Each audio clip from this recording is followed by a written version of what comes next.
Hello everyone, I am Sadish Singh Charan. Adarsh Bal Mandir के online classes में आपका स्वागत है।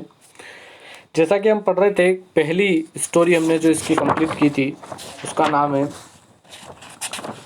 इंग्लिश कंपलसरी क्लास 11th की पहली स्टोरी हमने कंप्लीट कर ली थी। वो आई होप आपको समझ में आई होगी। तो हम अब दूसरी स्टोरी की तरफ हम बढ़ते हैं। पहली स्टोरी थी the portrait of a lady, Khushwant Singh वाली। उसके बाद हम तीसरी स्टोरी की तरफ बढ़ते हैं जिसका नाम है we are not afraid to die if we can all be together. हम डरने मरने से नहीं डरते क्योंकि हम सब क्या हैं, साथ हैं। ये इस स्टोरी है। Gordon Cook and Alan East इसको लिखा है, राइटर हैं। तो बहुत ही अच्छी स्टोरी है, एक टुगेदरनेस को बताती है ये स्टोरी। और इस लेसन के बारे में मैं आपको थोड़ा सा इंट्रोड्यूस करवा दूं, किस प्रकार का ये लेसन है, किस प्रकार के इसमें क्या होता है। तो ये जो अबाउट द लेसन हम अगर इसका देखें तो this compositions give a account of a dangerous. ये जो रचना है या ये प्रकार का ये जो स्टोरी है ये एक डेंजरस है। डेंजरस यानी खतरनाक स्टोरी कह सकते हैं, किंतु यट लेकिन फिर भी क्या कह सकते हो हम इसको, beautiful sea voyages undertaken by the writer, his wife, his 2 children in a boat named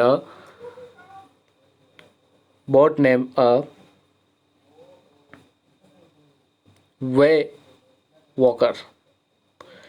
wave Walker मतलब 2 बच्चे, पति पत्नी और उनके 2 बच्चे एक वेव वॉकर बोट में सवार होकर यात्रा के लिए निकलते हैं।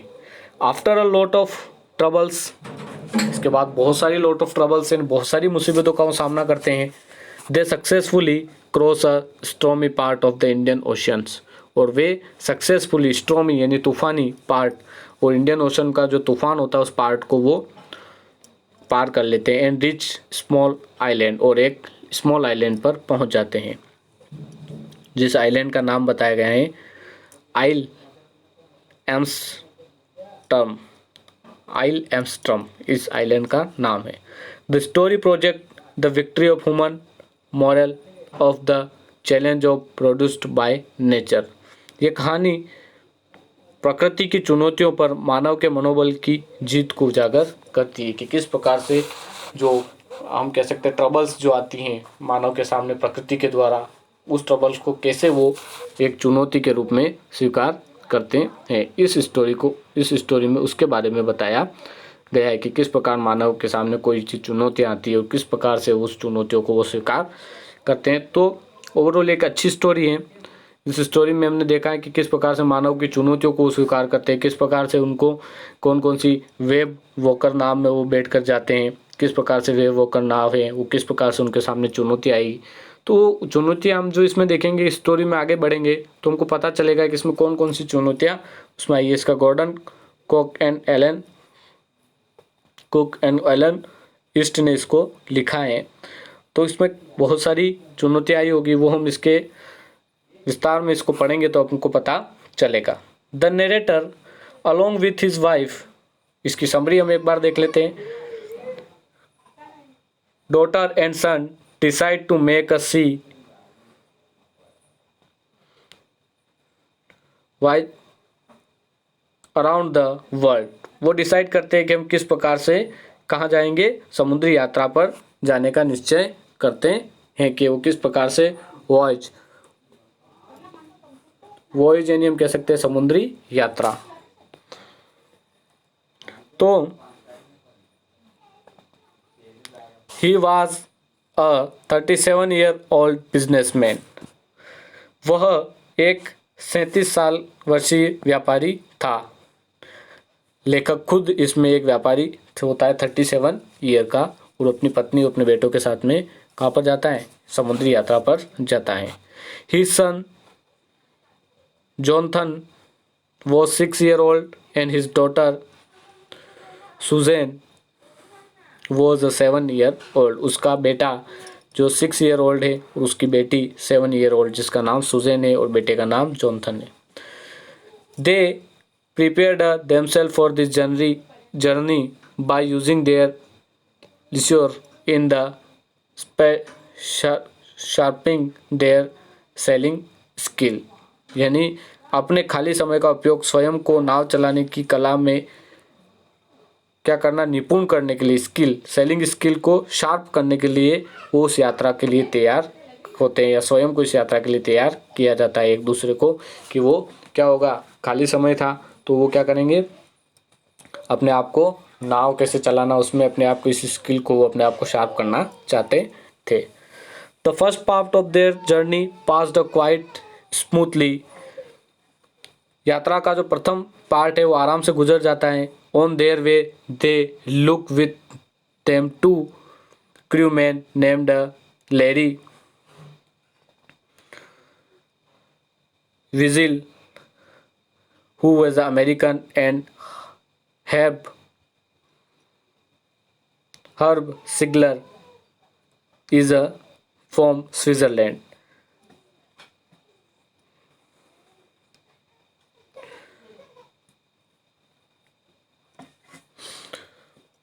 They were to help them sail through a southern Indian Ocean. यात्रा का प्रथम चरण आराम से गुजरता। रास्ता में उन्होंने अपने साथ 2 नाविक लेरी विजल जो अमेरिका का था और हर्ब सिगलर जो स्विट्ज़रलैंड का था, उनको साथ ले गए, जो एक निपुण जो सेलर कह सकते हो, परफेक्टली सेलर थे, उनको साथ ले गए, जो उनकी यात्रा में सहायता करते का जो उनको बात कही गई।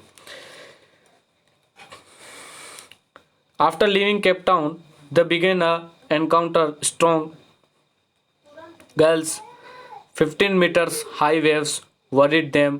On December 25 they were 35,000 kilometers far from Cape Town, though there was no let up in the weather, yet they celebrated a Christmas happily.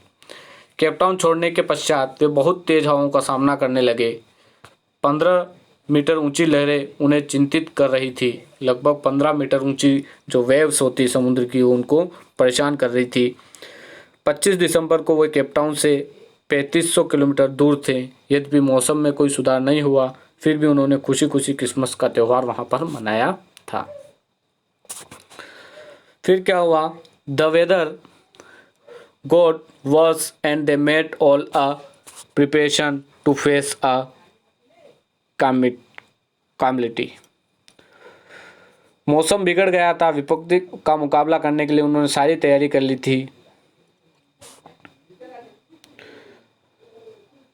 They dropped the storm jib, tied heavily ropes across the stem, put oilskins and life jackets, यानी उन्होंने बड़े पाल और आगे का छोटा पाल गिरा दिया, दुम्बाल को मोटी रस्सियों से बांध दिया, जलरोधी वस्त्र तथा जीवन रक्षक जैकेट, उन्होंने लाइफ जैकेट जो होते हैं जो नाव में जो पहनते हैं वो उन्होंने पहन लिया। ये स्टोरी का समरी बता रहा हूँ मैं आपको, जब आप स्टोरी पढ़ोगे तो आपको आसानी से इसमें समझ में आ जाएगा। फिर क्या होता है, the ship got a badly damage, the narrator's ribs crack and teeth were broken, his daughter also got badly injured. क्या होता है कि जो नरेटर जो होता है, लेखक, जहाज एक बहुत बड़ी लहर से टक्कर मार दी जाती है, जहाज बुरी तरह से क्षतिग्रस्त हो जाता है, लेखक की पसलियों में भी चोट आ जाती है और दांत टूट जाते हैं, उसकी जो बेटी है वो भी पूरी तरह से क्या हो जाती है, घायल हो जाती हैं। They were in a very dire situation. They thought their ends were near. The narrator and his family were calm and composed even the face of death. लेखक, उन्होंने सोचा उनका अंत अब क्या हो चुका है, नज़दीक आ चुका है। लेखक, उसका परिवार मौत के सामने भी शांत और संयम रूप से काम लेता है। उनको लगता है कि हम मरने वाले हैं। His daughter did not want to. His 6-year son said that he was not afraid to die if they were all together. उसका बेटा जो होता है, जो जिसका नाम है, जो मैंने आपको बताया, उसका नाम क्या बताया था, जॉनथन, जो कहता है कि हम साथ में हैं, not afraid to die if they were all together, हम साथ में हैं इसलिए हमें मौत से डरना नहीं चाहिए। If daughter did not want to worry him telling him about her injuries, और उसकी जो बेटी है चोट के बारे में बात करके उसे चिंतित नहीं करना चाहती थी, कि उसको चोट लगी तो पिता को बताकर उसे चिंतित नहीं करना चाहती थी। All this made the narrator more courageous and he decide to fight the sea with everything he had. यानी इस सब ने लेखक को और अधिक हिम्मत दी, उससे उसके पास कुछ था, उसी के साथ वो समुद्र से लड़ने का निश्चय किया। And ultimately courage and perseverance paid at they found a small island in the sea, और इस साहस के और धैर्य के साथ वो छोटे से टापू पर चले जाते हैं। तो ये इसकी समरी है, किस प्रकार से क्या होता है ये हम अब पढ़ेंगे। तो स्टार्ट करते हैं हमारी story. In July 1976 my wife Mary. क्या कहता है writer? In July 1996 my wife Mary, son Jonathan and 6 daughter Susan, 7, and I set sail from Plymouth, England to duplicate the round the world voyage made 200 years earlier by Captain James Cook। यानी 2 वर्ष पूर्व कप्तान James cook द्वारा की गई पूरी दुनिया की समुद्री यात्रा को दोहराने के लिए जेम्स कुक, जो खुद इसके राइटर हैं, और मेरी दोहराने के लिए मेरी पत्नी मेरी 2 वर्ष पूर्व कप्तान जेम्स कुक द्वारा की गई पूरी दुनिया की समुद्री यात्रा को दोहराने के लिए हम गए। कौन कौन गया? राइटर, मेरी पत्नी का नाम क्या था? मेरी, और उसकी 6 वर्ष का जो बेटा है उसका नाम जॉनथन, एंड 7 ईयर की उसकी जो बेटी है सुजैन। जुलाई 1976 को प्लाईमाउथ से समुद्री यात्रा पर निकल पड़े। प्लाईमाउथ कहाँ? इंग्लैंड के प्लाईमाउथ से वो समुद्री यात्रा पर निकल पड़े। कौन कौन? राइटर, उसकी वाइफ मेरी, उसका सन जॉनथन और उसकी डॉटर सुजैन। 1976 में वो निकले थे। 200 साल पहले कैप्टन जेम्स कुक ने जो यात्रा की थी उस यात्रा को दोहराने के लिए। फॉर द लॉन्गेस्ट टाइम मेरी and I, a 37-year-old businessman, had dreamed of sailing in the wake of the famous explorer। यानी वो कहता है कि मैं, जो कि एक 37 वर्षीय व्यापारी हूँ, और मेरी ने लंबे समय से प्रसिद्ध खोज यात्री जेम्स कुक का अनुगमन करने का सपना सजा रखा था। मैं एक 37 वर्षीय व्यापारी हूँ और मेरी पत्नी है, उसने जेम्स कुक ने जो किया है वो करने का सपना सजो रखा था। पिछले and for the past 16 years we had spent all of leisure time honing our seafaring skill in British waters। यानी लगभग पिछले 16 वर्षों से हमने अपने खाली समय को ब्रिटिश समुद्र में अपनी समुद्री यात्रा संबंधी क्षमताओं को विकसित करने में बिताया था। पिछले 16 वर्ष से हम स्किल को इम्प्रूव कर रहे थे कि हम किस प्रकार से उस समुद्री यात्रा को करेंगे, वो स्किल हम कर रहे थे। तो उस तरह से वो उस स्किल पर काम कर रहे थे।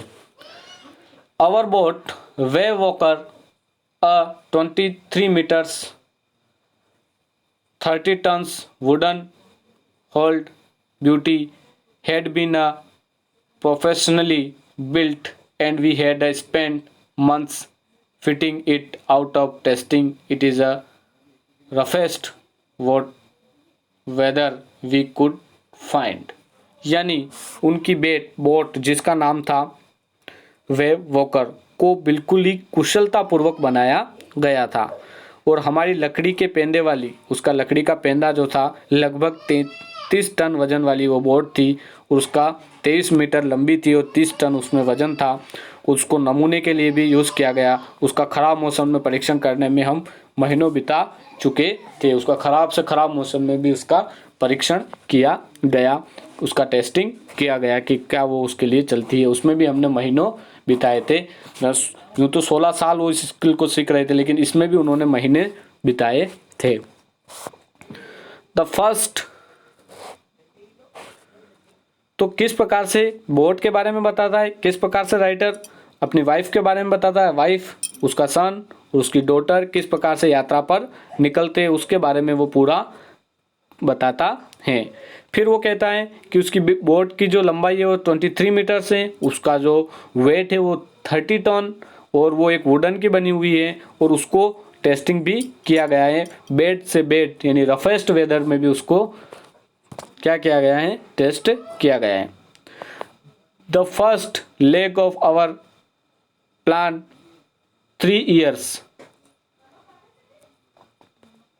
1,05,000 kilometers journey passed pleasantly as we sailed down west coast of Africa to Cape Town. यानी वो कह रहा है कि हमारी नियोजित 3 वर्षीय और 1,50,000 किलोमीटर लंबी यात्रा का पहला चरण, ये जो यात्रा थी वो लगभग 3 साल की थी, और इसकी जो लंबाई थी वो लगभग 1,50,000 किलोमीटर लंबी यात्रा थी। उसका फर्स्ट फेज यानी उसका फर्स्ट जो पहला चरण, फर्स्ट लेग यानी पहला चरण जो है वह हमने अफ्रीका के पश्चिम किनारे से स्टार्ट किया, जो केप टाउन पहुँचे। यानी पहला चरण अफ्रीका से केप टाउन का था। आपने देखा होगा मैप में, अफ्रीका से केप टाउन का इसका पहला चरण था कि कैसे अफ्रीका से केप टाउन पहुंचा जाए।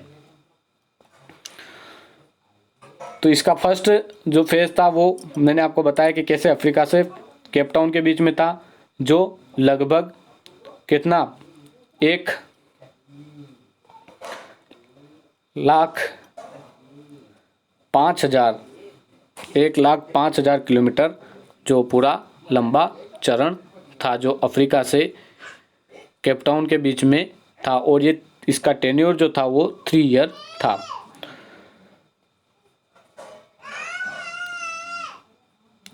The west coast of Africa, there is a before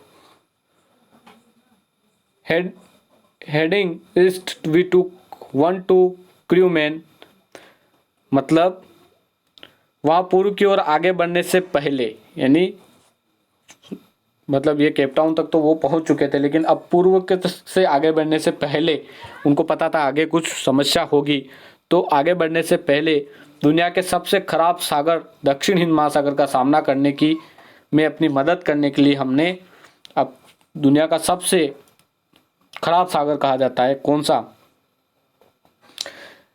cell down a west coast Africa, there is a handling we took on 2 crewman, American, एक तो था अमेरिकन जिसका नाम था, एक अमेरिकन जो सेलर था उसका नाम था लेरी विजिल, और एक था स्विट्ज़रलैंड का जिसका नाम था हर्ब सिगलर, को उन्होंने साथ में ले लिया। वर्ल्ड्स रफेस्ट सीज और साउथर्न इंडियन ओशन, दक्षिणी हिंद महासागर सबसे रफेस्ट सी माना जाता है। उसको हैंडल करने के लिए हमने 2 क्रूमैन यानी 2 नाविक या 2 सहायता करने वालों को साथ में लिया, जिसका नाम था अमेरिका से जो था लेरी विजिल और हर्ब सिगलर। ये 2 नाविक उन्होंने साथ में ले लिए जो उनके समस्याओं का सामना कर सकें। तो आई होप यहाँ तक आपको स्टोरी समझ में आई होगी। आगे स्टोरी का पार्ट नेक्स्ट पार्ट में हम देखेंगे। Thank you.